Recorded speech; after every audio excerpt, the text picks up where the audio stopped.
Hello all, welcome to our YouTube channel civil staff Himachal. तो जैसा कि आप सब लोगों को पता है कि हिमाचल प्रदेश गवर्नमेंट के द्वारा इस साल यानी कि 2022-23 के इकोनॉमिक सर्वे को रिलीज किया जा चुका है। तो आज हम लोग शुरुआत कर रहे हैं हमारे 5 लेक्चर सीरीज की, जिसमें हम लोग पूरे का पूरा जो इकोनॉमिक सर्वे है उसको कंप्लीट करेंगे। पिछले 4 सालों से सिविल स्टैफ हिमाचल के द्वारा आप सब लोगों के साथ जो हिमाचल प्रदेश का इकोनॉमिक सर्वे है उसको डिस्कस किया जा रहा है, और उसी तर्ज पे हम लोग इस साल भी पूरे का पूरा जो हमारा इकोनॉमिक सर्वे है उसको डिटेल में डिस्कस करेंगे। 5 लेक्चर्स हमारे रहेंगे अगले 5 हफ्तों में।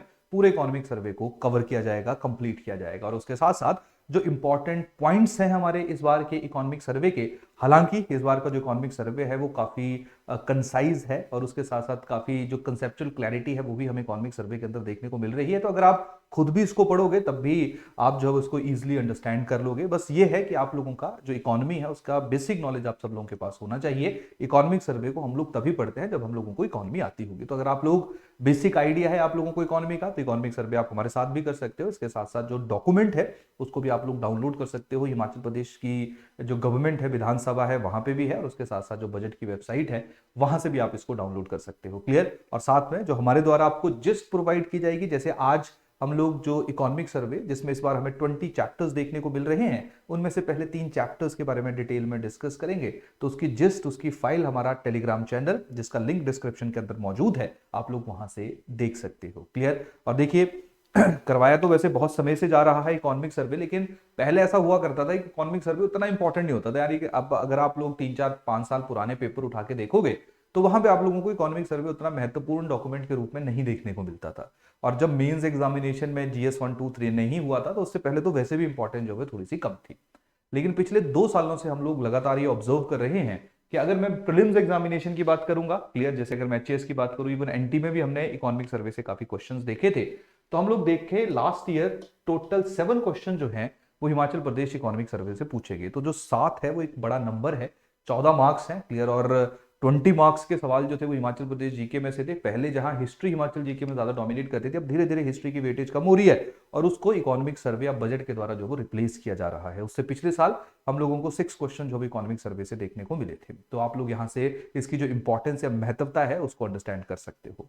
लेकिन इसके साथ साथ अगर मैं आप लोगों को इकोनॉमिक सर्वे के बारे में 2 3 और बेसिक जानकारियां जो है वो आप लोगों के साथ शेयर करूं, तो एक चीज ध्यान रखिए, जैसा एग्जाम का नेचर है हम लोगों की प्रिपरेशन वैसे ही होनी चाहिए। तो जैसे अब हमें पता है कि इकोनॉमिक सर्वे के ऊपर जो वो किस तरह के प्रश्न, किस तरह के सवाल जो है वो पूछे जा सकते हैं, तो अब हम लोगों से मतलब किस तरह के मेनली फैक्चुअल इंफॉर्मेशन, फैक्चुअल जो डाटा है वो हम लोगों से एक्सपेक्ट किया जाता है प्रीलिम्स एग्जामिनेशन के अंदर, जहां पे ऑलमोस्ट हर एक डाटा, हर एक इंफॉर्मेशन जो सर्वे के अंदर दी है उसको हम लोगों को मेमोराइज करना है, उसको हम लोगों ने अंडरस्टैंड करना है। तो जब हमें पता है कि इस एग्जाम का नेचर ऐसा है, तब आप लोग यहाँ से एक एस्केप रूट नहीं ले सकते हो, यानी कि हम इंपॉर्टेंट पढ़ लेते हैं या हम लोग इकोनॉमिक सर्वे को छोड़ देते हो। अगर आप ऐसा करोगे तो कहीं ना कहीं उसका खामियाजा आपको प्रीलिम्स में भुगतना पड़ सकता है। जैसे मैंने आपको थोड़ी देर पहले जिक्र किया कि हो सकता है 3 4 साल पहले की तरह फिर से इस बार ना आए, लेकिन इसकी चांसेस, इसकी पॉसिबिलिटी जो अब थोड़ी सी कम हो गई हैं। और साथ में अगर मैं मेंस एग्जामिनेशन की बात करूंगा, क्लियर, तो इससे पहले मैं आप लोगों के साथ थोड़ा सिलेबस वगैरह जो है वो डिस्कस करूं, आप लोगों को मैं दिखा देता हूं कि इस बार जो वो टोटल जो 20 चैप्टर्स हम लोगों को इकोनॉमिक सर्वे के अंदर देखने को मिले हैं। पिछले साल का जब इकोनॉमिक सर्वे था 2021-22 का, उसमें टोटल 16 चैप्टर्स थे। इस बार उसकी संख्या बढ़ा के जो है वो 20 कर दी गई है, 20 कर दी गई है तो कंटेंट वैसा ही है, इंफॉर्मेशन वैसी ही है। हाँ, ये है कि कुछ नई जो इंफॉर्मेशन, नए चैप्टर जो है वो हम लोगों को हमारे इकोनॉमिक सर्वे के अंदर इंटीग्रेट होते हुए देखने को मिले हैं। क्लियर। तो जैसे आप लोग यहाँ पे देख सकते हो, ये हमारे पहले 10 चैप्टर्स है, और उसके बाद के बाकी के 10 चैप्टर जो है आप उनको यहाँ पे देख सकते हो। टोटल 20 चैप्टर जो है वो हम लोगों को इकोनॉमिक सर्वे के अंदर देखने को मिलते हैं। अब देखिए यहाँ पे इस बार क्या हुआ कि जैसे मान लीजिए कोई भी चैप्टर है, जैसे मान लीजिए चैप्टर 1 आपका है जनरल रिव्यू, क्लियर, तो ये basically general review of Himachal and Indian economy है। तो हिमाचल प्रदेश का जो इकोनॉमिक सर्वे है उसमें जो हमारे देश की अर्थव्यवस्था है, स्पेसिफिकली जो जीडीपी है या पर कैपिटा इनकम है, उसके बारे में भी मेंशन किया गया है। तो हम लोग थोड़ा सा इंडिया का जो डाटा है उसको भी पहले जो हमारा जनरल रिव्यू रहेगा उसमें हम लोग डिस्कस करेंगे। लेकिन इस बार जो चेंजेस हुए, जैसे मैंने बताया कि नंबर ऑफ चैप्टर्स इंक्रीज हुए, थोड़ा डिफरेंट तरीके से, थोड़े आसान भाषा में जो भी इकोनॉमिक सर्वे इस बार लिखा गया ताकि कोई भी इसको अंडरस्टैंड कर सके, समझ सके। क्लियर।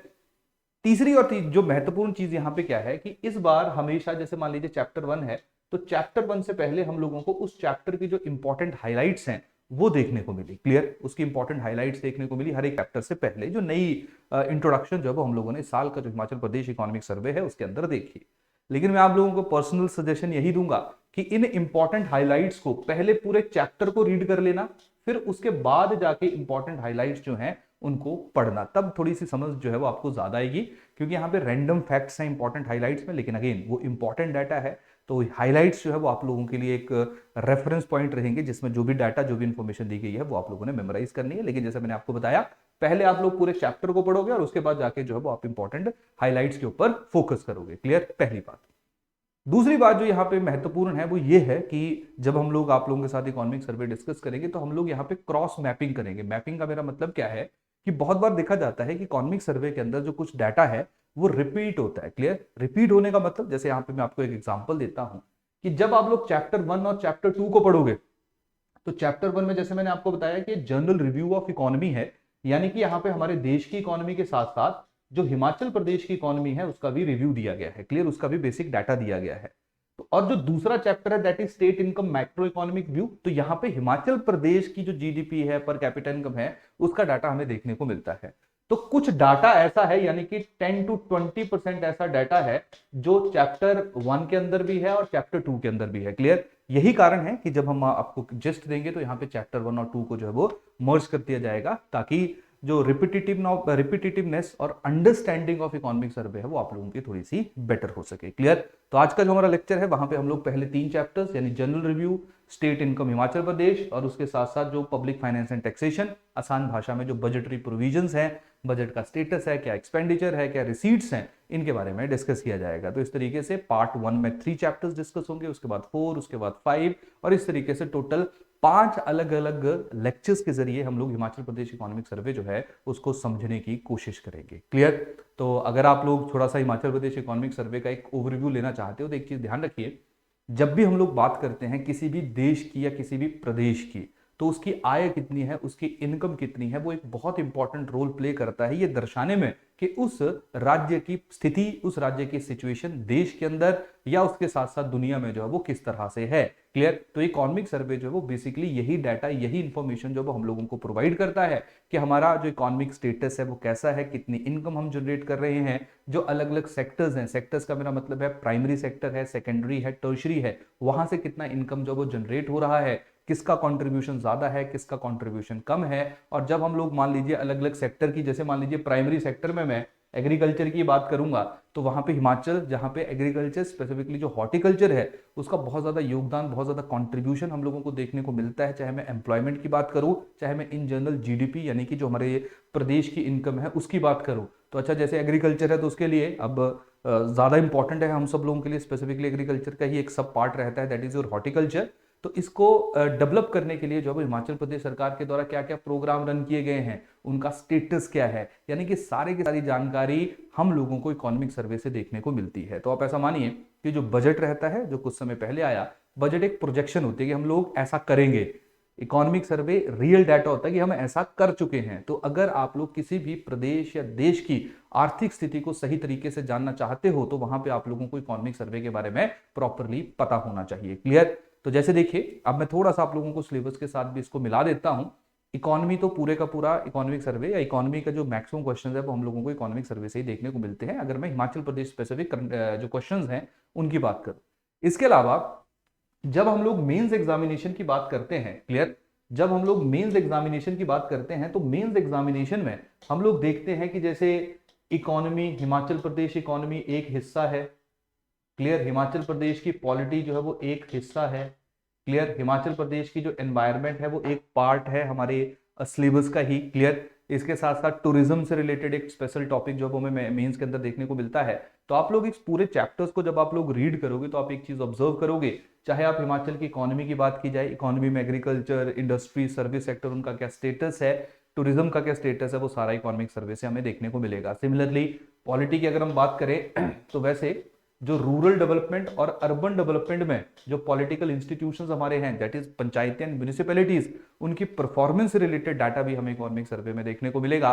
एनवायरनमेंट के लिए हिमाचल प्रदेश ने क्या क्या कदम उठाए हैं। क्लियर, हमारे लिए हिली एरिया है तो यहाँ पे क्लाइमेट जो चैलेंजेस है वो as compare to other state, as compare to other राज्य हम लोगों को थोड़े ज्यादा देखने को मिलते हैं। तो उसके लिए हिमाचल प्रदेश ने क्या क्या स्टेप्स, क्या क्या कदम जो है वो उठाए हैं। क्लियर, तो इस तरीके से जब आप लोग इन सारे के सारे 20 चैप्टर्स को देखोगे, तो जैसे industries, power, tourism, education, health, social welfare. अब देखिए सोशल वेलफेयर एक सिलेबस है हमारा, different program launched for the development of SC, STs, OBCs, minorities, clear, women, ये सारा हमें सोशल वेलफेयर प्रोग्राम में देखने को मिलेगा।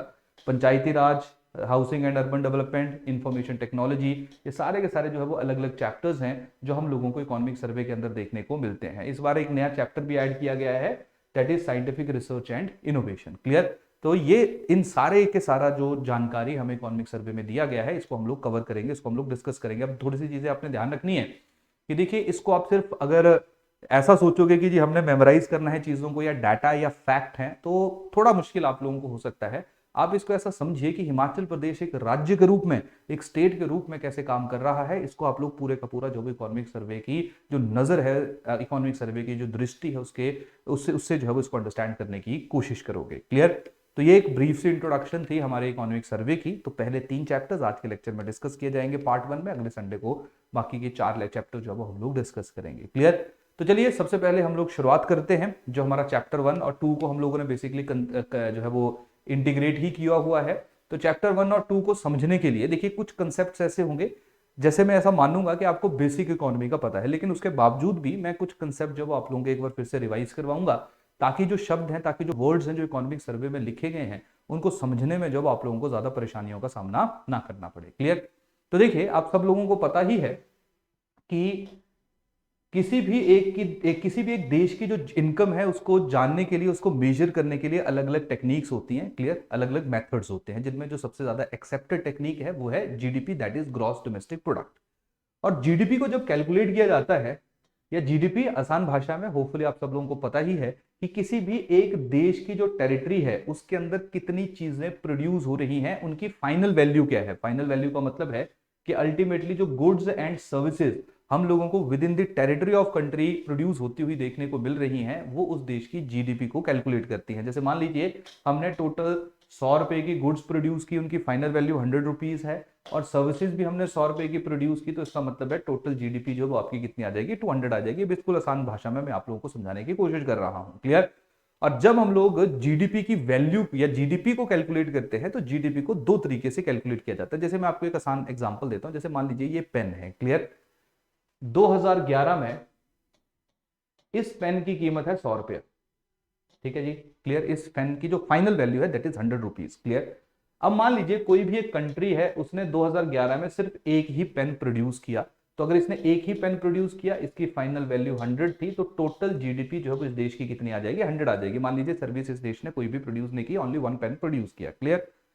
अब मैं बात करता हूं अब की, यानी कि 2023 की।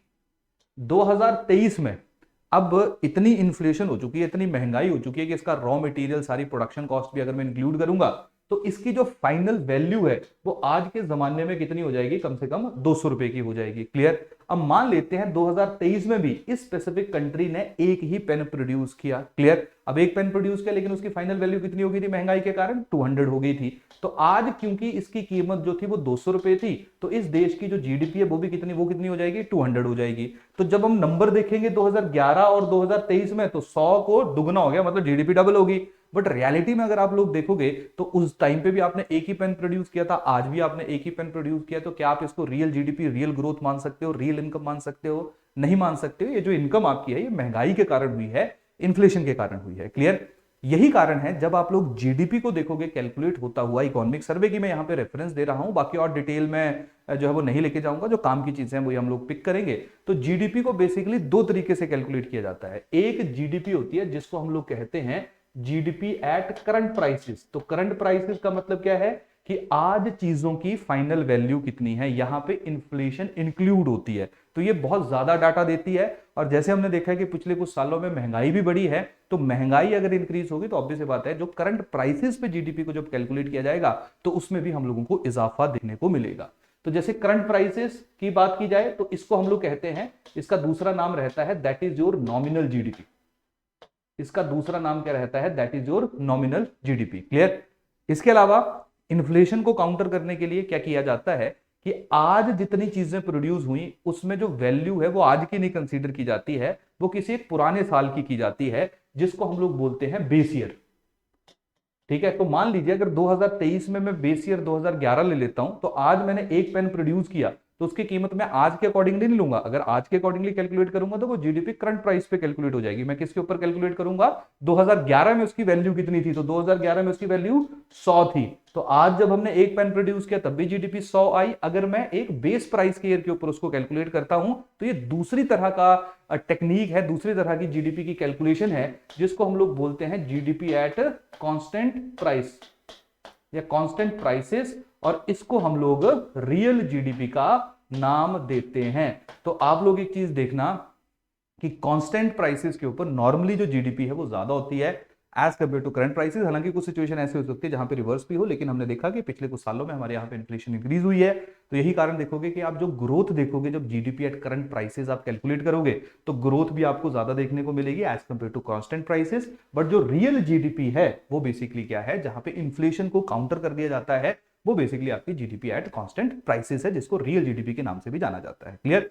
तो सबसे पहले जो वो हम लोग जो जीडीपी है, होपफुली आप लोगों को जब इसके बारे में पता चल गया होगा, तो ये जीडीपी से रिलेटेड एक बेसिक सी जानकारी थी जो आप लोगों को क्लियर होगी। अगर नहीं क्लियर होगी तो एक बार अब शायद आपको पता चल जाएगा कि जब भी हम लोग इकोनॉमिक सर्वे को पढ़ेंगे तो वहां पे जीडीपी करंट प्राइसेस के ऊपर अलग होती है, कांस्टेंट प्राइसेस के ऊपर अलग होती है। आपका जो ज्यादा फोकस है वो कांस्टेंट प्राइसेस के ऊपर रहेगा।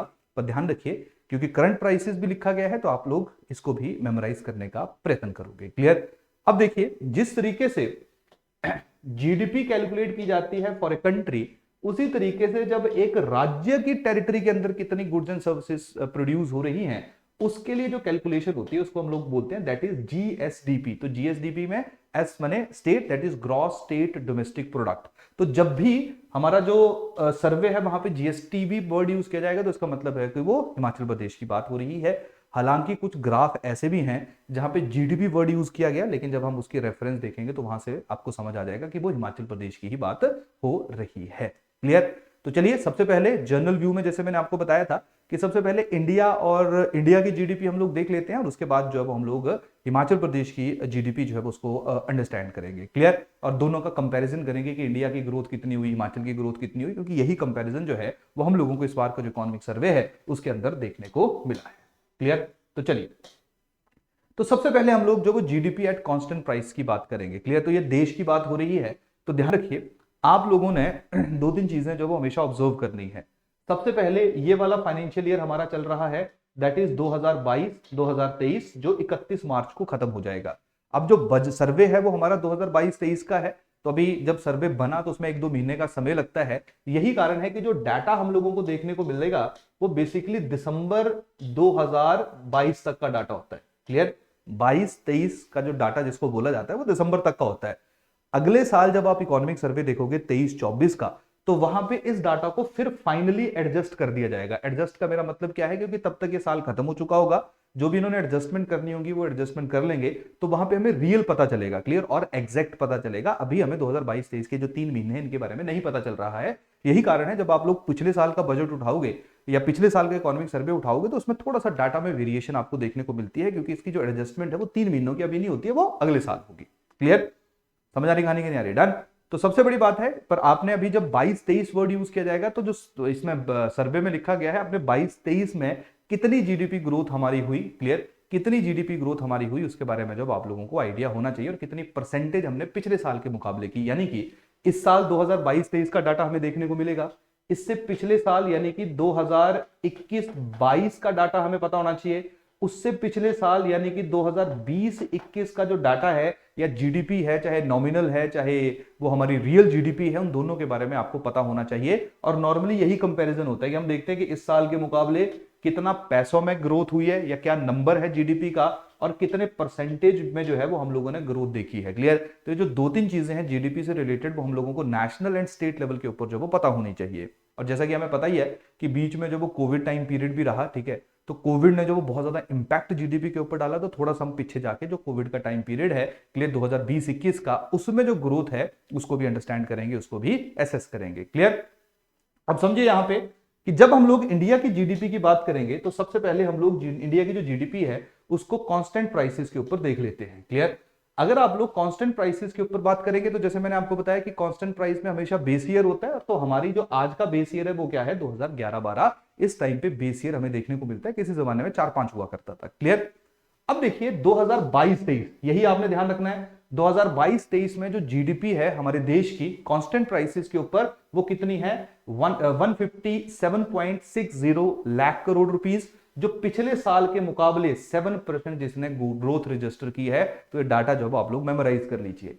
अगर हम उससे पिछले साल की बात करेंगे, दैट इज 21-22 की अगर हम बात करेंगे, तो वो थी 147.35 लाख करोड़, और उससे पिछले साल के मुकाबले इस साल यानी कि 2021-22 में हम लोगों ने 8.7% ग्रोथ रजिस्टर की थी। इसका सबसे बड़ा कारण क्या था कि जो इससे पिछला साल था यानी कि 2020 और 21 वाला जो ईयर था, यहां पे क्योंकि कोविड चला हुआ था, तो कोविड के कारण जो हमारी जीडीपी है उसमें वैसे ही हमें कमी देखने को मिली थी। तो ऑब्वियस बात है कोविड का जो अगला टाइम होगा वहां पे जीडीपी परसेंटेज ग्रोथ जो है वो रिलेटिवली थोड़ी सी हाई होगी। क्लियर। तो अगर हम उससे पीछे चलें, कोविड टाइम पीरियड की बात करें, तो वहां पे 6% की कॉन्ट्रैक्शन हुई है। कॉन्ट्रैक्शन का मतलब है कि -6.0% जो हमने ग्रो किया है। अगर आप इसी डाटा को पिछले साल के सर्वे में पढ़ोगे तो वहां पे -6.6% लिखा गया है। जैसे मैंने आपको बताया कि जो सर्वे होता है उसमें बार बार एडजस्टमेंट होती है, ठीक है, बार बार जो उसमें एडजस्टमेंट की जाती है, ठीक है।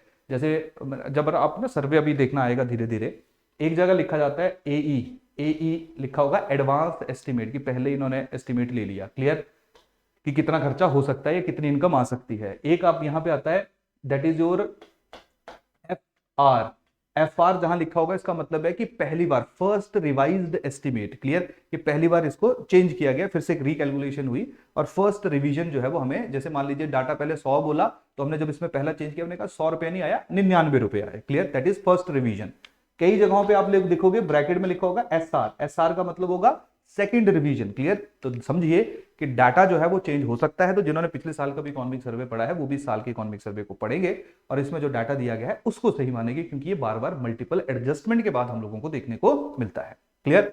तो समझ आ गई। तो इंडिया के कंटेक्स्ट में 3 चीजें जो है आप लोगों को पता होनी चाहिए। इसके साथ साथ आप सब लोगों ने देखा ही होगा कि साल या 2022 यानी कि जो लास्ट ईयर था वो हमें आजाद हुए 75 साल हो गए थे, 75 ईयर्स हो गए थे।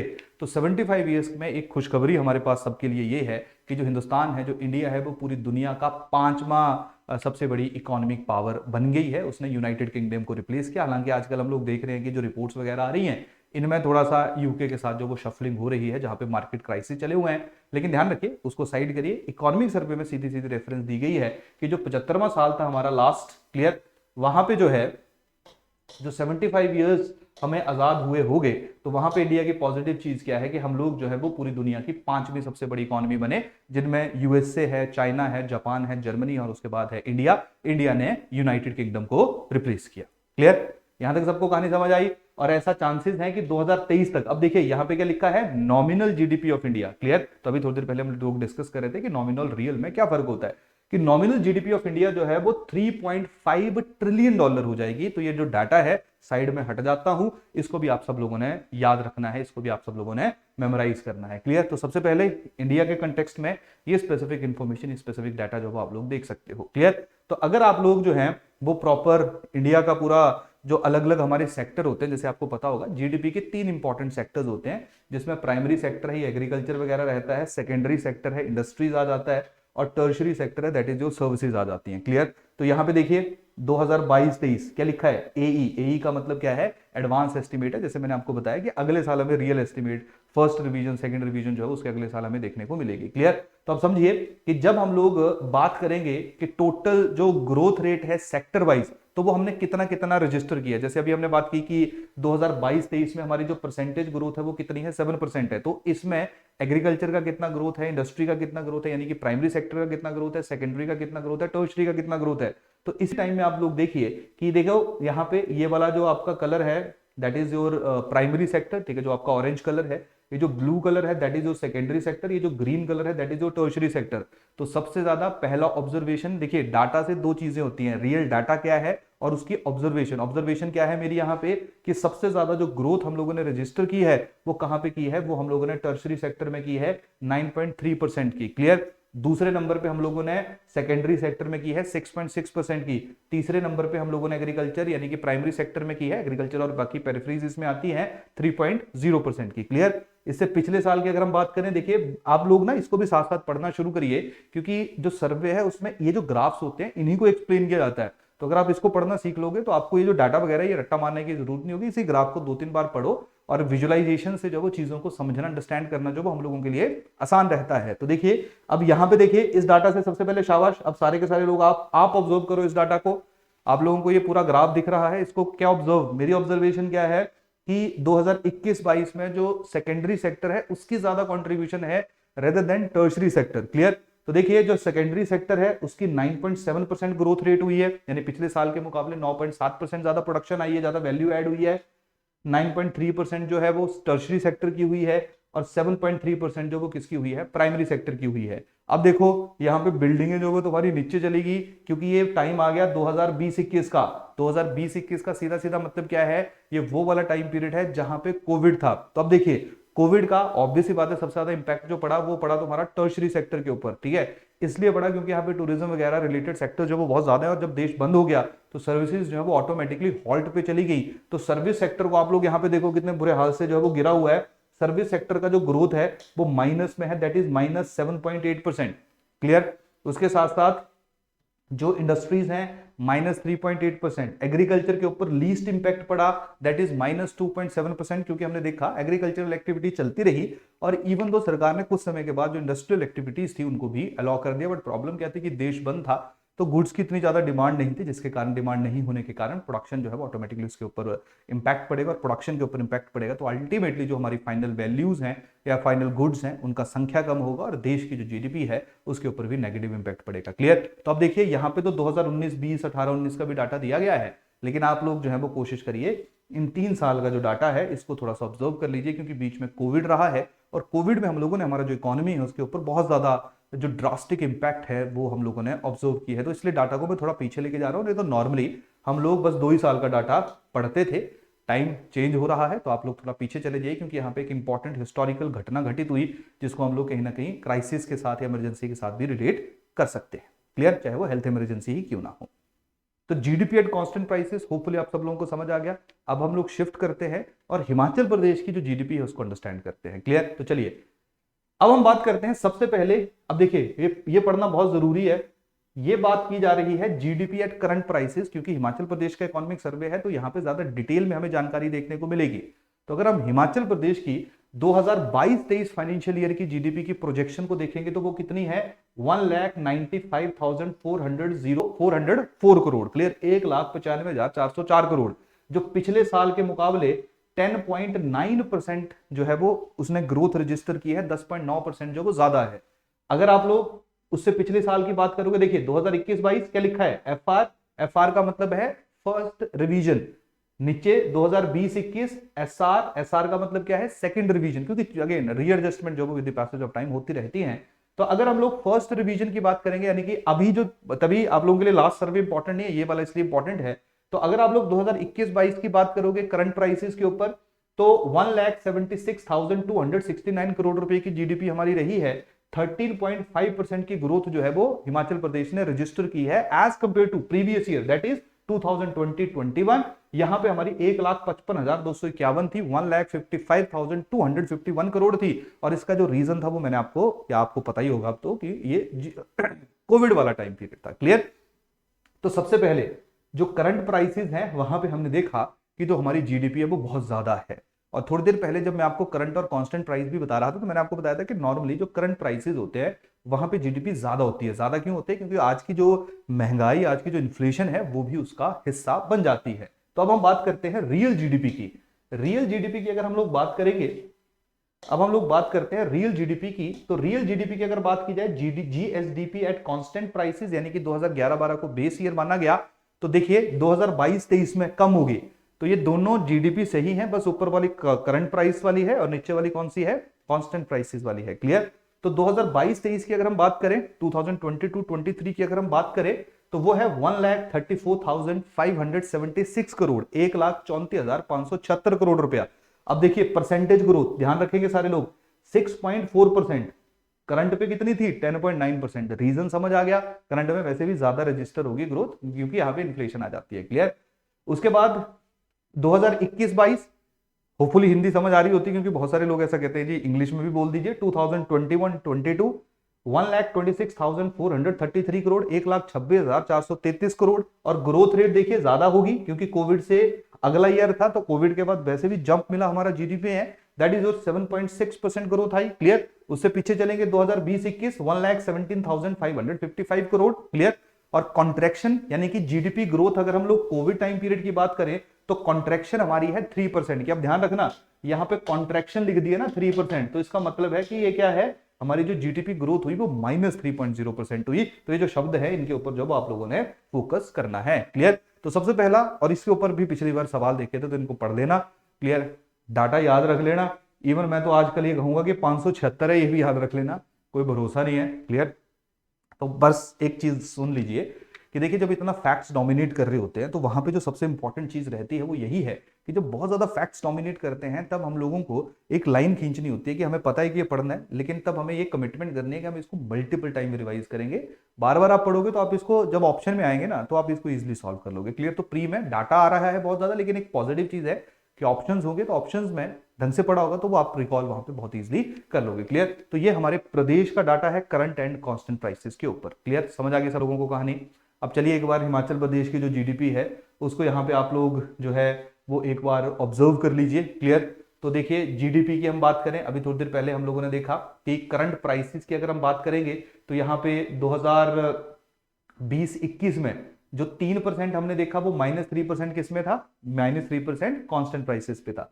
अगर करंट प्राइस की कॉन्ट्रैक्शन की बात करेंगे 2020-21 में कोविड टाइम पीरियड के ऊपर, तो करंट प्राइसेस में -2.5% था। क्लियर। और ये तो हमने देखा 2021-22 में करंट प्राइसेस के ऊपर ग्रोथ रेट 13.5% है और कांस्टेंट प्राइस के ऊपर जो वो कितनी है 7.6% है। क्लियर। और इसके साथ साथ ये मैं पर्सनली आप लोगों को सजेशन दूंगा कि ये वाला जो टेबल है इसको आप लोग याद कर लीजिए, यहां से क्वेश्चन आने की संभावना जो है वो काफी ज्यादा है। कि देखो जो फूड ग्रेन प्रोडक्शन है। क्लियर।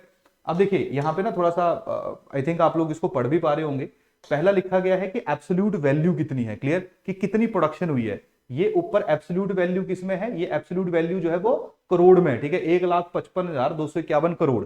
अब ऑब्वियस बात है फूड ग्रेन प्रोडक्शन और इनको जो इलेक्ट्रिसिटी जनरेशन, इसको तो हम लोग ऐसे नहीं कैलकुलेट कर सकते हैं। तो देखिए फूड ग्रेन प्रोडक्शन ब्रैकेट में लिख दिया है लाख मीट्रिक टन, तो यहां पे लिखा है 15.21, तो इसका मतलब है 15.21 lakh metric ton, 16.92 lakh metric ton.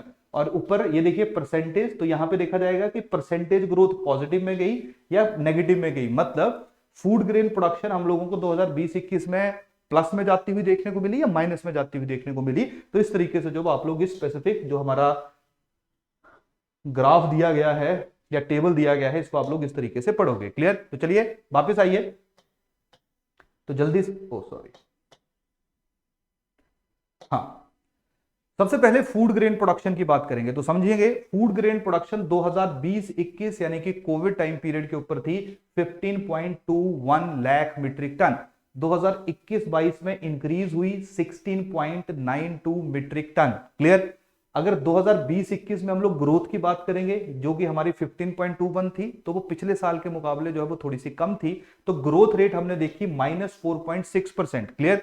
और 2021-22 में अगर हम लोग ग्रोथ रेट को देखोगे तो आप लोग यहां पे देख रहे हो पॉजिटिव है, तो वो कितना प्लस है, वो आपका 11.2% है। तो फूड ग्रेन प्रोडक्शन, ये डाटा जो है वो आप लोग बिल्कुल इसको याद रखोगे, परसेंटेज भी कर ही लेना याद, लेकिन ये डाटा, ये जो दो इंफॉर्मेशन है इसको आप लोग मेमोराइज कर लो। क्लियर। उसके बाद अगर हम लोग हिमाचल के अंदर फ्रूट्स की प्रोडक्शन की बात करें तो फ्रूट की प्रोडक्शन 2020-21 में 6.24 लाख मीट्रिक टन थी, 2021-22 में 7.54 लाख मीट्रिक टन थी। कोविड टाइम पीरियड पे कॉन्ट्रैक्शन हुई है 26.2% की, यानी कि माइनस हुई है, और उसके अगले साल 20.8% की जो है वो हम लोगों को ग्रोथ देखने को मिली है। क्लियर।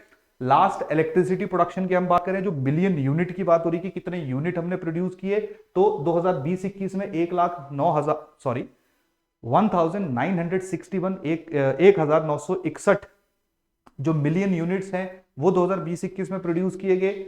21-22 में 2203 किए गए। 20-21 में क्योंकि कोविड टाइम पीरियड था, कॉन्ट्रैक्शन हुई -12.69% से, और उसके अगले साल हम लोगों ने प्लस होता हुआ देखा 12.34% से। तो आप लोग एक चीज ऑब्जर्व करिए, 21-22 का डाटा है। क्लियर। तो ये परसेंटेज है इसको भी आपने ध्यान रखना है, और उसके साथ साथ कितनी प्रोडक्शन हो रही है इसको भी आप सारे के सारे लोग जो है वो क्या करोगे, मेमोराइज करोगे। क्लियर। तो दूसरा इंपॉर्टेंट महत्वपूर्ण डाटा जो है वो आप सब लोगों ने ये इस तरीके से याद रखना है। क्लियर? अब देखिए, ये जो जैसे मैंने अभी आपको बताया कि अगर आप लोग इन पूरे के पूरे जो ग्राफ्स हैं, टेबल्स हैं, अगर आप इनको भी पढ़ोगे ना, तब भी जो डाटा दिया गया है सर्वे के अंदर वो आपको समझ आना शुरू हो जाएगा। तो कोशिश करो कि ये जो टेबल है इनको सबको एक जगह के ऊपर रख लो। क्लियर? यहीं से ही डाटा निकल जाएगा। अब देखिए यहां पे क्या है, कांस्टेंट प्राइस, करंट प्राइस, ठीक है जी, फाइनल वैल्यू है करोड़ में। ठीक है, करोड़ में मतलब जैसे मान लीजिए 2022-23 की हम बात करें, थोड़ी देर पहले ही हमने डाटा पढ़ा, ब्रैकेट में क्या लिखा है, ए एडवांस एस्टिमेट है, क्योंकि 3 महीनों का एस्टिमेट अभी बचा हुआ है। क्लियर? तो देखिए ये जो ब्लू कलर है ये आपका कांस्टेंट प्राइस की बात हो रहा है। तो अभी हमने पढ़ा थोड़ी देर पहले, कितना था, 1,34,576 लाख करोड़ रुपया। क्लियर? 1,34,576 करोड़, पार्डन। दूसरा आपका आ जाएगा that is your current prices. तो करंट प्राइसेस के ऊपर ज्यादा है 1,95,404। क्लियर? ये देखिए, ये पढ़ा था ना हमने 2022-23 में, तो यही आ रहा है यहां पे भी सारा। देखिए 1,95,404। सिमिलरली 2021-22 का डाटा ग्राफ के जरिए याद करना थोड़ा सा आसान रहता है, 1,26,433 करोड़, और जो हमारा करंट प्राइसेस के ऊपर है वो है 1,76,269 करोड़। क्लियर? तो आप लोग इस सारे का सारा जो डाटा है इसको एक बार ध्यान रखेंगे, इसको जो है वो एक बार मेमोराइज कर लेंगे। बाकी एक बार नजर मारने तो मार लीजिए, लेकिन ये जो 3 साल है 2020-21, 21-22, 22-23, ये 3 बजट ईयर जो है इनका डाटा आप लोग थोड़ा सा समझ लेना। क्लियर? तो जो हमने डाटा में पढ़ा वही सारे का सारा जो वो ग्राफ्स में दिया हुआ है। क्लियर? अब हम लोग एक बार फिर से परसेंटेज वाइज कंपैरिजन कर लेते हैं, करंट प्राइस और कांस्टेंट प्राइस। ये मैं बेसिकली बात कर रहा हूं स्टेट की जीडीपी की। अब देखिए यहां पे ना थोड़ा सा कंफ्यूजन हो जाता है, जो ग्राफ है, मैप है, जो चार्ट है, उसमें ग्रॉस डोमेस्टिक प्रोडक्ट लिखा है, लेकिन ये बेसिकली स्टेट के ग्रॉस डोमेस्टिक प्रोडक्ट यानी कि हिमाचल प्रदेश का जो ग्रॉस डोमेस्टिक प्रोडक्ट की जो परसेंटेज रेट में इंक्रीज या डिक्रीज हुआ है उसको बता रहा है। तो देखो जो टेबल, जो इंफॉर्मेशन थी वो सारी चार्ट्स के ऊपर भी है, ताकि आप इसको विजुअलाइज कर सको और आप यहीं से ही पूरे का पूरा इकोनॉमिक सर्वे जो है उसको अंडरस्टैंड कर सको। तो ये जो लाल वाला है ये कांस्टेंट प्राइसेस वाला है, और जो पीले वाला, सॉरी नीले वाला है ये आपका करंट प्राइसेस वाला है। क्लियर? तो अब देखिए इसको हम एक बार पढ़ लेते हैं। 2022-23 में हमने देखा, सॉरी 2022-23, 2022-23 में हम लोगों ने देखा कि जो कांस्टेंट प्राइसेस पे परसेंटेज ग्रोथ हुई वो 6.4% हुई, और जो करंट पे हुई वो कितनी हुई, 10.9% हुई। सिमिलरली 2021-22 में कांस्टेंट के ऊपर 7.6%, करंट के ऊपर 13.5%। सिमिलरली 2020-21 में, क्लियर, जो कांस्टेंट है -3%, याद करो कॉन्ट्रैक्शन हुई, और -2.5% जो वो करंट के ऊपर हुई। क्लियर?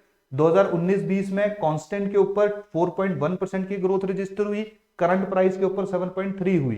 2018-19 में 6.4 कांस्टेंट के ऊपर हुई, 7.1% जो वो किसके ऊपर हुई, करंट के ऊपर हुई। तो इस तरीके से जो वो इस डाटा को आप लोग देख भी सकते हैं और इसको आप लोग यहां से याद भी कर सकते हो। क्लियर?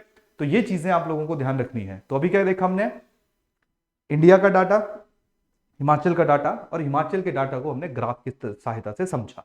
अब एक बार इंडिया और जो हमारा हिमाचल है उसकी जो परसेंटेज ग्रोथ है उसको आप लोग एक बार कंपेयर कर लो। देखिए ये कंपैरिजन है प्रॉपर, ये प्रॉपर जो आप लोग कंपैरिजन यहां पे देख रहे हो, इंडिया ब्लू कलर में है, हिमाचल अगेन रेड कलर में है। तो देखिए 2022-23 की ग्रोथ की अगर हम बात करें तो हिमाचल की ग्रोथ इंडिया से कम है। क्लियर? पूरे देश से कम है।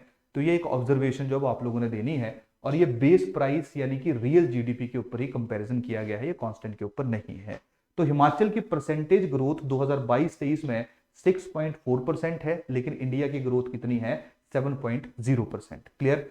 2021-22 की अगर हम बात करेंगे तो हिमाचल की ग्रोथ है 7.6% और इंडिया की है 8.7%। अगर हम लोग 2020-21 की बात करेंगे, कोविड टाइम पीरियड की बात करेंगे, तो वो अभी थोड़ी देर पहले हमने देखा हिमाचल की ग्रोथ है -3.0%, लेकिन जो इंडिया की ग्रोथ है वो है -6.6%। क्लियर? थोड़ी देर पहले हमने कॉन्ट्रैक्शन ऑफ 6% भी पढ़ा था, जो हमारा जो है वो फर्स्ट जो हमारी स्लाइड थी वहां पे लिखा गया था। क्लियर? तो कॉन्ट्रैक्शन ऑफ 6% भी हमारे सर्वे के अंदर ही उसको मेंशन किया गया है, शायद वो अप्रोक्सीमेटली 6% की जो वो जिक्र कर रहा है। यहां पे कॉन्ट्रैक्शन जो है वो आपकी माइनस, अगर एग्जैक्ट आपने वो नंबर याद रखना है, दैट इज -6.6%। 2019-20 में हिमाचल देखिए ज्यादा ग्रो किया, 4.1% की ग्रोथ रेट थी, इंडिया की 3.7% की ग्रोथ थी। 2089 में हिमाचल 6.4, इंडिया थोड़ा सा ज्यादा, हमारा देश थोड़ा सा ज्यादा, दैट इज 6.5%। क्लियर? तो यहां से आप लोग एक ऑब्जर्वेशन कर सकते हो। तो देखिए इसको हम लोग बोलते हैं, यहां पे कुछ बन रहा है ना, यहां देखो, यहां पे कुछ बन रहा है, यहां पे देखो, यहां पे कोविड टाइम जैसे शुरू हुआ तो बिल्कुल जीडीपी डिप हुई, ठीक है, फिर जीडीपी इमीडिएटली ऊपर उठी अगले साल ही, तो ये क्या बन गया, वी शेप बन गया। तो इसको हम बोलते हैं that is your V shape recovery. तो इंडिया की जो इकोनॉमी है, चाहे हम हिमाचल की बात करें या हम इंडिया की बात करें, वहां पे हमने वी शेप रिकवरी जो है उसको ऑब्जर्व किया है। क्लियर? तो समझ आ रही कहानी यहां पे सब लोगों को, ज्यादा मुश्किल तो नहीं लग रहा है। क्लियर? तो ये हमारा एक पहला कंसेप्ट था, दैट इज है ना, which is related with the GDP. Clear?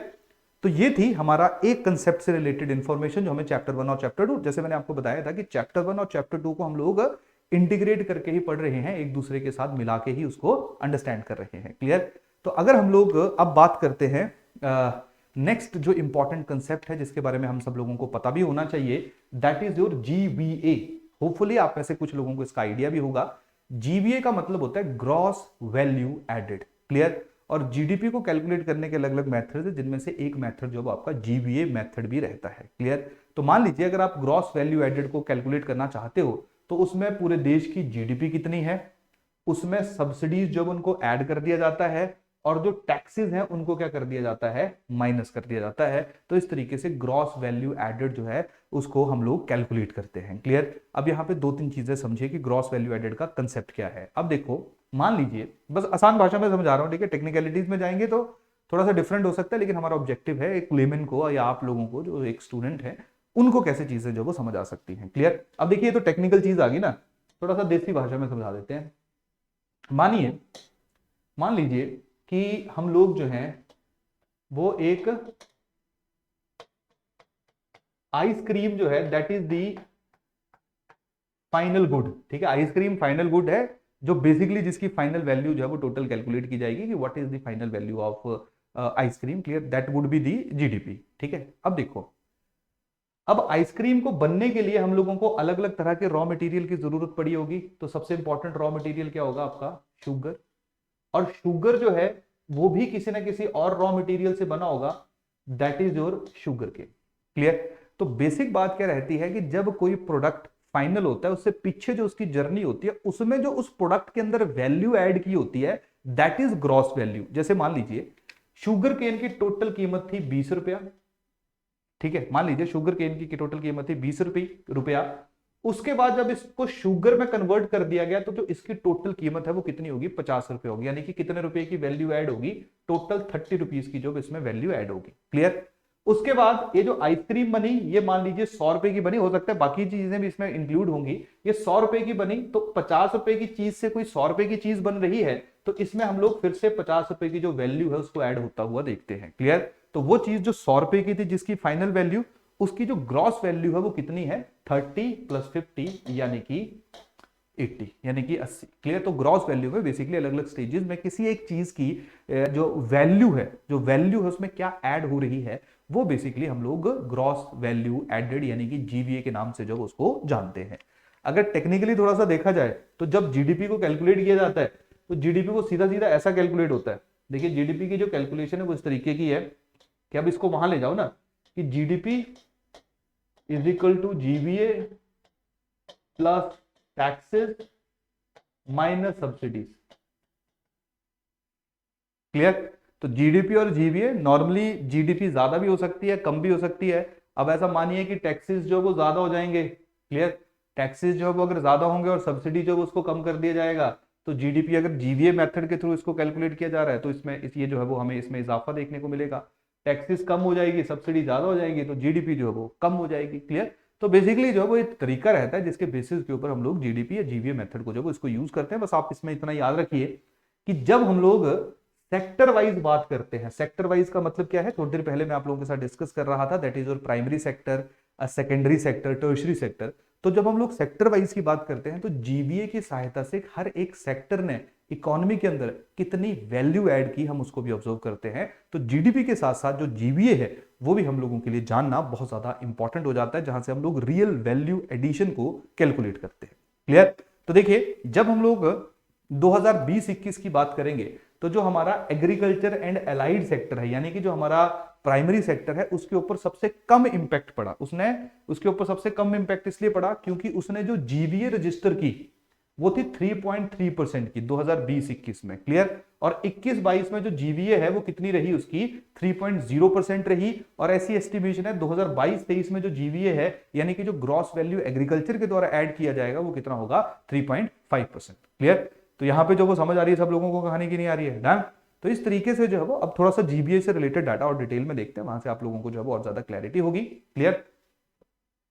सबसे ज्यादा कॉन्ट्रैक्शन टर्शरी सेक्टर में हुई, यानी कि जो वैल्यू जितनी एडिशन टर्शरी सेक्टर या मेनली जो होटल्स वगैरह कर रहे थे, होटल है, ट्रेड है, ट्रांसपोर्ट सेक्टर है, उसमें कॉन्ट्रैक्शन ऑफ 20%, यानी कि जितनी वैल्यू मान लीजिए पहले 100 रुपए की वैल्यू कोई ऐड कर रहा था, तो 20% की कॉन्ट्रैक्शन हुई, यानी कि अगले साल जो इन सेक्टर्स ने सिर्फ 80 रुपया ही ऐड किया, क्लियर। अब ये क्यों हुआ, क्योंकि ध्यान रखिए ये सारे का सारा जो हमारा कोविड टाइम था, और कोविड टाइम पीरियड के ऊपर इस तरह की जो सिचुएशंस, इस तरह की परिस्थितियां जो हम लोगों को देखने को मिलती है। तो जीबीए बेसिकली जो सेक्टोरल एनालिसिस है उसमें हम लोगों की मदद करती है, उसमें हम लोगों की हेल्प करती है। तो सेक्टोरल एनालिसिस को थोड़ा सा समझ लीजिए। प्राइमरी सेक्टर जैसे मैंने आपको बताया क्या आ जाएगा, इसमें क्रॉप्स आ जाएंगी, लाइव स्टॉक आ जाएगा, यानी कि जो एनिमल्स वगैरह आ जाएंगे, फॉरेस्ट्री आ जाएगी, लॉगिंग आ जाएगा, फिशरीज, माइनिंग, क्वेरिंग, यानी कि जो सारी माइनिंग हो रही है, या जो रेते रूते को तुम लोग खुदाई करके निकाल रहे हो, लकड़ियों को काट रहे हो, ये सारे का सारा जो है that is part of primary sector. तो जब हम लोग इनसे कोई ग्रोथ देखेंगे, एग्रीकल्चर से ग्रोथ देखेंगे, क्रॉप्स प्रोडक्शन से ग्रोथ देखेंगे, that is part of primary sector, clear. Secondary sector में क्या आ जाएगा, देखिए मैन्युफैक्चरिंग आ गई, electricity, gas, water supply, clear. इसके अलावा construction, they are all part of secondary sector. Tertiary sector में मेनली होटल्स हैं, रेस्टोरेंट्स हैं, ट्रेड एंड रिपेयर बिजनेस हैं, railway, road, water service, transport सारे का सारा है, कम्युनिकेशन है, फाइनेंशियल सर्विसेज हैं, क्लियर। उसके साथ साथ real estate, ownership, clear, professional service, administration, ये सारे का सारा जो है आसान भाषा में जो सर्विस का हिस्सा होगा, चाहे वो ट्रांसपोर्ट सर्विस है, कम्युनिकेशन है, ट्रेड है, रिपेयर्स हैं, they all are part of tertiary sector, clear. तो तीन सेक्टर्स में जो वो हम लोग, ये तीन सेक्टर्स को हम लोग जो वो जीबीए की सहायता से जो अंडरस्टैंड करने की कोशिश करते हैं, क्लियर। अब देखिए जीबीए सेम, क्योंकि जीडीपी जैसे बेस प्राइस पे रहता है, तो जीबीए भी सेम उसी तरह से बेस ईयर या बेस प्राइस पे रहेगा। थोड़ी देर पहले मैंने आपको जीडीपी और जीबीए को कैसे क्या फॉर्मूला है उसके बारे में भी हमने डिस्कस किया, क्लियर। तो अगर हम लोग जीबीए की ग्रोथ देखेंगे बेस प्राइस पे, अब देखिए ये अलग अलग कलर है, जैसे पहला एग्रीकल्चर, फॉरेस्ट्री एंड फिशिंग है, क्लियर। उसके बाद माइनिंग एंड क्वेरिंग है, मैन्युफैक्चरिंग, इलेक्ट्रिसिटी, यानी कि आगे भी जो फर्दर कैटेगरीज हैं प्राइमरी, सेकेंडरी, टर्शियरी सेक्टर की, उसमें इसको विभाजित किया गया है, उसमें इसको डिवाइड किया गया है। अब यहां पे देखो 2022-23 यानी कि इस साल के फाइनेंशियल ईयर में हम देखते हैं कि अलग अलग सेक्टर ने कितनी ग्रॉस वैल्यू ऐड की। तो देखो जो एग्रीकल्चर एंड फिशिंग है, एग्रीकल्चर, फॉरेस्ट्री एंड फिशिंग है, उसने 3.5% की वैल्यू ऐड की। माइनिंग ने सिर्फ 2.4% की ऐड की, क्लियर। मैन्युफैक्चरिंग जो है वो 1.6% ने हिमाचल में जो वो ऐड की। Electricity, gas and water supply से टोटल जो पैसा आया वो आपका 9.0% की वैल्यू ऐड हुई, क्लियर। उसके बाद जो है वो आपका कंस्ट्रक्शन 9.1%। सबसे ज्यादा होटल्स, ट्रेड एंड जो हमारा ट्रांसपोर्ट है 13.7%, क्लियर। इसके बाद कंस्ट्रक्शन जो है वो आपका financial and real estate 6.4%। Public administration के ऊपर जो टोटल जो आपका जीबीए वैल्यू एडिशन हुई दैट इज 7.9%, क्लियर। अगर आप इससे पिछले साल यानी कि 2021-22 की बात करोगे तो आप इस चार्ट को यहां पे पढ़ लेना। अगर 2020-21 की बात करोगे तो यहां पे थोड़ा सा ऑब्जर्व कर लो, 2020-21 में सिर्फ दो ऐसे सेक्टर्स थे जिन्होंने वैल्यू ऐड की, बाकी सब देखिए नीचे गिरे हुए हैं, सारे के सारे नेगेटिव हैं। किसने ऐड की, ये आपका एग्रीकल्चर है, ऊपर ये कलर्स लिखे हैं, सारे कलर्स से जो आप लोग पढ़ लेना, क्लियर। और दूसरा जो है that is your financial and real estate, उसने जो है वो आप लोगों को वैल्यू ऐड की। इसके अलावा सारे के सारे पॉजिटिव थे। थोड़ी देर पहले हमने देखा कि ट्रेड, होटल्स एंड ट्रांसपोर्ट जो है दे आर, है ना, कितना डाउन था, -20.2% था, क्लियर। तो इस तरीके से जीबीए यानी कि किस सेक्टर ने किस साल कितनी परसेंट वैल्यू ऐड की, उसको आप लोग जो वो स्पेसिफिक जो हमारा ग्राफ है या चार्ट है उसकी मदद से जो है आप लोग इसको अंडरस्टैंड कर सकते हो, इसको आप लोग समझ सकते हो, क्लियर। समझ आई कहानी। अब देखिए वैल्यू में देख लेते हैं, अभी तो हमने परसेंटेज में देखा, अब हम लोग जब इस अमाउंट को जो है वो एक बार देख लेते हैं, क्लियर। देखिए अगर हम लोग जो है वो बात करें 2022-23 में जो प्राइमरी सेक्टर जीबीए है, यानी कि प्राइमरी सेक्टर में कितनी ग्रॉस वैल्यू जो है वो ऐड हुई, that is your 16,717 crore, clear. 2021-22 में 16,395 करोड़, 2020-21 में 15,680 करोड़। क्लियर। और अगर हम लोग परसेंटेज की बात करें कि जो ग्रोथ है प्राइमरी सेक्टर की जीबीए की, तो 2022-23 की जो ग्रोथ है वो कितनी है ओवरऑल सब कुछ मिला के। यहाँ पे तो हम लोगों ने जो पढ़ा वो सेक्टर वाइज था ना, अलग अलग सेक्टर्स डिवाइड करते थे, जैसे एग्रीकल्चर माइनिंग है तो इसी का हिस्सा है। क्लियर। यहाँ पे ओवरऑल है 2.0%, तो इसको आप लोग ध्यान रखोगे ओवरऑल। ठीक है जी। उससे पिछले साल में 4.6%, उससे पिछले साल में जो जीबीए था, this is important, that is -6.5% का जो है वो आप लोगों ने ग्रॉस वैल्यू ऐड तो नहीं किया था, कॉन्ट्रैक्ट हुआ था, यानी कि कम हुआ था। यहीं से पता लिखो ना, 19-20 में कितना है, 16,764 है ना। अब अगले साल कम हो गया, कॉन्ट्रैक्शन आ गई। इसके बाद आप हमेशा देखोगे कि हमेशा क्या होता है, प्लस होता है। पर जब हम लोगों को हेल्थ इमरजेंसी इस तरह की देखने को मिलती है, तो वहां पे इस तरह की जो परिस्थितियां, इस तरह की जो ऑब्जर्वेशंस है वो हमारे द्वारा की जाती हैं। क्लियर। यहाँ पे कहानी सबको समझ आई। देखिए इससे भी ऊपर जो है वो पॉजिटिव हुआ है, बस यहीं पे ही माइनस हुआ, ये कॉन्ट्रैक्शन है। और वो कितनी कॉन्ट्रैक्शन है प्राइमरी सेक्टर की, -6.5%। क्लियर। समझ आएगा नहीं। पिछले और इस ग्राफ में कंफ्यूज तो नहीं हो रहे हो। पिछले ग्राफ में कैटेगराइजेशन थी, जैसे एग्रीकल्चर है, फॉरेस्ट्री है, फिशिंग है, माइनिंग है, क्वेरिंग है, they are all part of primary sector. Clear. समझ आई कहानी। चलो अब सेकेंडरी सेक्टर का वैल्यू देखते हैं। सेकेंडरी सेक्टर की कितनी है, ये करोड़ में होगा। ठीक है। सेकेंडरी सेक्टर 2022-23 60,444, उससे पीछे 56,408, उससे पीछे 52,328। क्लियर। अगर हम लोग बात करेंगे परसेंटेज की, 2022-23 7.2% की ग्रोथ है, 21-22 में 7.8 है, उससे पहले 20-21 में जो वो -1.0 है, और इवन उससे पहले 2019-20 में -0.5% का जो यानी कि कॉन्ट्रैक्शन जो है वो हम लोगों को देखने को मिली है। क्लियर। तो ये हमारा है सेकेंडरी सेक्टर। टर्शरी सेक्टर की वैल्यू देखिए, टर्शरी सेक्टर ने 2022-23 में 49,527 करोड़ की वैल्यू ऐड की, जो 6.9% की ग्रोथ है। 2021-22 में 46,350 की जो वैल्यू है वो ऐड की, जो 7.9% की ग्रोथ है। 42,952 की ग्रोथ 2020-21 कोविड टाइम पीरियड पे ऐड की गई, जो कॉन्ट्रैक्शन कितना है, -3.4% का। क्लियर। तो आप लोग ना इतना इतना ध्यान रख लीजिए। तो अब आप एक चीज ऑब्जर्व कर रहे हो कि जो जीबीए है और जो जीडीपी है उसमें हमें कुछ डिफरेंस जो है वो देखने को मिल रहा है, क्योंकि वहां पे टैक्सेस और सब्सिडी जो है उसको अल्टीमेटली एडजस्ट किया जाता है, किसी को निकाला जाता है, किसी को डाला जाता है। तो ऑब्वियस बात है जीबीए और जीडीपी की जो वैल्यू है उसमें वेरिएशन होगी। बस जीबीए जो है हम लोगों को रियल वैल्यू बता देती है कि रियलिटी में फाइनल गुड्स की वैल्यू से ज्यादा इंपॉर्टेंट है कि कितनी रियल वैल्यू जो वो ऐड हुई। तो वो हम लोग जीबीए की सहायता से अलग अलग जो सेक्टर्स हैं या अलग अलग सेक्टर्स के जो मल्टीपल सेक्टर्स हैं उनको हम लोग ऑब्जर्व करते हैं, उनको हम लोग एनालाइज करते हैं। क्लियर। समझ आ रही कहानी सब लोगों को कि नहीं आ रही। डन। तो इस तरीके से जो हम लोग पूरे का पूरा जो जीबीए है उसको हम लोग कैलकुलेट करते हैं। तो ये पूरे का पूरा जानकारी जो वो फिर से एक जगह के ऊपर जो है वो कंसाइज कर दी गई है, इकट्ठी कर दी गई है। तो आप लोग यहाँ पे, पर ये अभी तक हमने पढ़ा जीबीए कांस्टेंट प्राइसेस के ऊपर, ये करंट प्राइस के ऊपर भी आप लोगों का डाटा दिया गया है। अगर आपने इसको पढ़ना है तो आप लोग इसको भी एक बार रीड कर सकते हैं। करंट प्राइस वही है कि आज के हिसाब से कितनी वैल्यू ऐड हुई है। कांस्टेंट का मतलब है कि 2011-12 के अनुसार जो वो कितनी हमें ग्रॉस वैल्यू जो ऐड होती हुई देखने को मिलती है। क्लियर। तो ये कुछ डाटा, कुछ इंफॉर्मेशन जो है वो जीबीए से रिलेटेड आप लोग एक बार ऑब्जर्व कर सकते हो। डन। इसके साथ एक और महत्वपूर्ण डाटा है, जो परसेंटेज वाली ग्रोथ है वो तो चलिए हम लोगों ने समझ ही ली। अब एक और इंपॉर्टेंट डाटा है। अब देखिए ये बेसिकली इंडिया के साथ कंपैरिजन है एम्प्लॉयमेंट का, और जो टोटल शेयर है जीबीए के अंदर अलग अलग सेक्टर्स का उसका। ठीक है। अब देखिए हिमाचल प्रदेश की अगर हम बात करें तो टोटल जो जीबीए है, जितनी टोटल ग्रॉस वैल्यू ऐड हुई है 3 सेक्टर्स की, प्राइमरी, सेकेंडरी, टर्शरी, उनमें जो एग्रीकल्चर एंड अलाइड एक्टिविटीज हैं उनका 13.14% है, और जो माइनिंग एंड क्वेरिंग है, क्लियर, उसका 0.24% है। लेकिन अगर हम लोग इंडिया की बात करेंगे तो इंडिया का जो टोटल जीबीए है उसमें एग्रीकल्चर एंड अलाइड एक्टिविटीज का 18.64% है, और जो माइनिंग एंड क्वेरिंग है उसका कितना है, 2.4% शेयर है। क्लियर।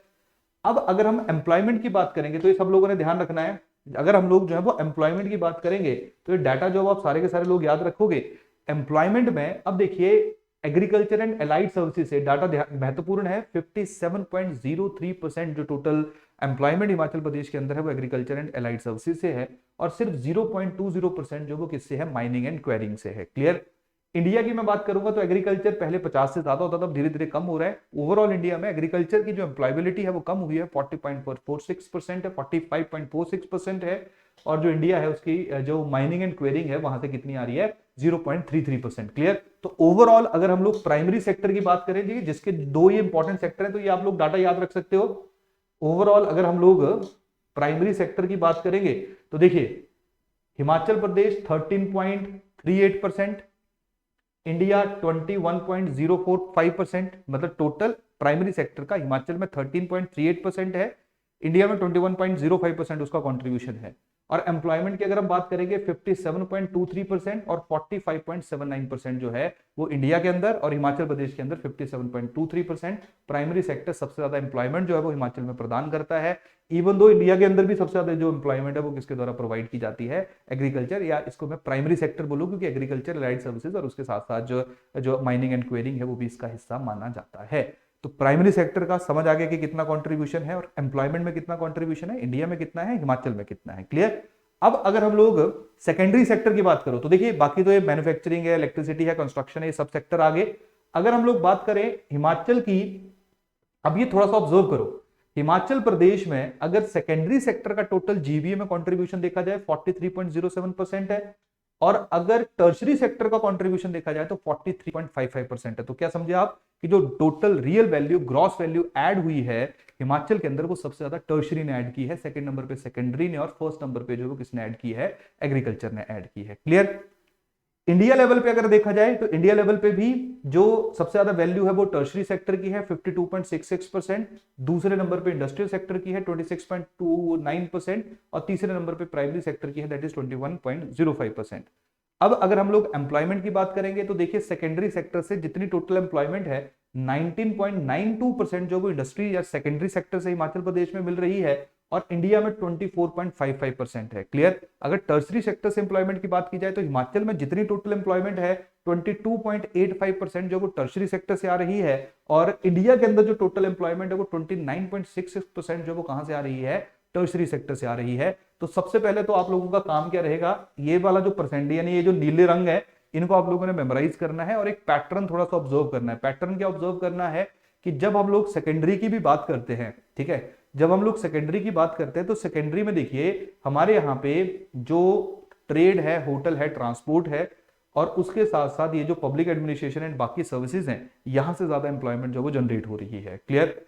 सिमिलरली जब हम लोग जो है वो सेकेंडरी सेक्टर की बात करेंगे, जब हम सेकेंडरी सेक्टर की बात करेंगे तो ट्रेड, होटल, ट्रांसपोर्ट, कम्युनिकेशन जो है, यहाँ पे थोड़ा सा जो गड़बड़ हो गया, टर्शरी सेक्टर हम लोगों ने यहाँ पे डिस्कस कर लिया। जब हम लोग सेकेंडरी सेक्टर की बात करेंगे तो यहाँ पे जो मैन्युफैक्चरिंग है हिमाचल प्रदेश के शेयर में उसका सबसे ज्यादा कंट्रीब्यूशन है, और हिमाचल प्रदेश के अंदर जो एम्प्लॉयमेंट सबसे ज्यादा जनरेट की जा रही है वो कंस्ट्रक्शन बिजनेस के द्वारा की जा रही है। सिमिलरली इंडिया के अंदर जो सबसे ज्यादा एम्प्लॉयमेंट सेकेंडरी सेक्टर में जनरेट की जा रही है वो किसके द्वारा की जा रही है, कंस्ट्रक्शन के द्वारा। और दूसरा कौन सा इंपॉर्टेंट सेक्टर आ जाएगा, दैट इज मैन्युफैक्चरिंग। तो याद रखो कि जो हमारा मैन्युफैक्चरिंग और कंस्ट्रक्शन सेक्टर है वो ज्यादा कंट्रीब्यूटिंग या ज्यादा एक कंट्रीब्यूटिंग एजेंट के रूप में जो हम लोगों को देखने को मिल रहा है। सिमिलरली यहाँ पे ट्रेड, होटल जो है, और उसके साथ साथ जो पब्लिक एडमिनिस्ट्रेशन है, ये ज्यादा इंपॉर्टेंट हिस्सा है जब हम लोग स्पेसिफिकली एम्प्लॉयमेंट की बात करते हैं। और कंट्रीब्यूशन की बात करेंगे तो यहाँ पे जितने भी टर्शरी सेक्टर के सारे सेक्टर जो आप लोगों को देखने को मिल रहे हैं, ये सारे के सारे ऑलमोस्ट देखिए 13.93, 13.67, 15.95% जो वो कंट्रीब्यूशन दे रहे हैं। अब ये सारा डाटा याद रखना थोड़ा मुश्किल है, बस आप ये जो ब्लू कलर हुआ पड़ा है इसको जो है वो याद कर लीजिए। इतना जो है वो आई थिंक आप लोगों के लिए सफिशियंट रहना चाहिए, क्योंकि एक लाइन जो है वो हमें खींचनी भी है, ठीक है, जहां पे हम सारी चीजों को जो वो मेमोराइज नहीं कर सकते हैं। यहां तक कहानी सबको समझ आ गया, क्लियर। तो ये हमारा पहला हिस्सा है, या मानी दूसरा कंसेप्ट है। पहला जीडीपी हमने देखा, फिर हमने जीबीए देखा, अब तीसरा हम लोग देख लेते हैं that is your per capita income. तो पर कैपिटा इनकम का सीधा सीधा मतलब है जितनी टोटल जीडीपी है उसको डिवाइड कर दिया जाता है किससे, पॉपुलेशन से, यानी कि जितनी पूरी राज्य की इनकम है, पूरे देश की इनकम है, उसको डिवाइड कर दिया जाएगा हम लोगों के द्वारा पॉपुलेशन से, और वहां से पर कैपिटा इनकम जो हमें देखने को मिलती है। नॉर्मली पर कैपिटा इनकम को जब निकाला जाता है वो जीडीपी एट करंट प्राइस, यानी कि जो जीडीपी हम लोग मानेंगे वो करंट प्राइसेस वाली होगी नॉर्मली। क्लियर। तो एक बार देख लेते हैं कि डाटा क्या है। तो अगर हम लोग per capita national income current prices की बात करेंगे, ठीक है जी, तो हमारे देश के अंदर 2020-21 में 1,26,855 1,26,850 जो है वो आपको 5 देखने को मिलेगी। 2019-20 में 1,32,115 जो है वो हमारी जो है वो पर कैपिटा इनकम थी। तो डिक्रीज है क्योंकि कोविड वाला टाइम में पर कैपिटा इनकम, जीडीपी पे फर्क पड़ेगा तो पर कैपिटा पे भी फर्क पड़ेगा। तो यहाँ पे कितना डिक्रीज हुआ, 4% का। क्लियर, तो हमें -4% से जो वो जीडीपी ग्रो होती हुई देखने को मिलती है।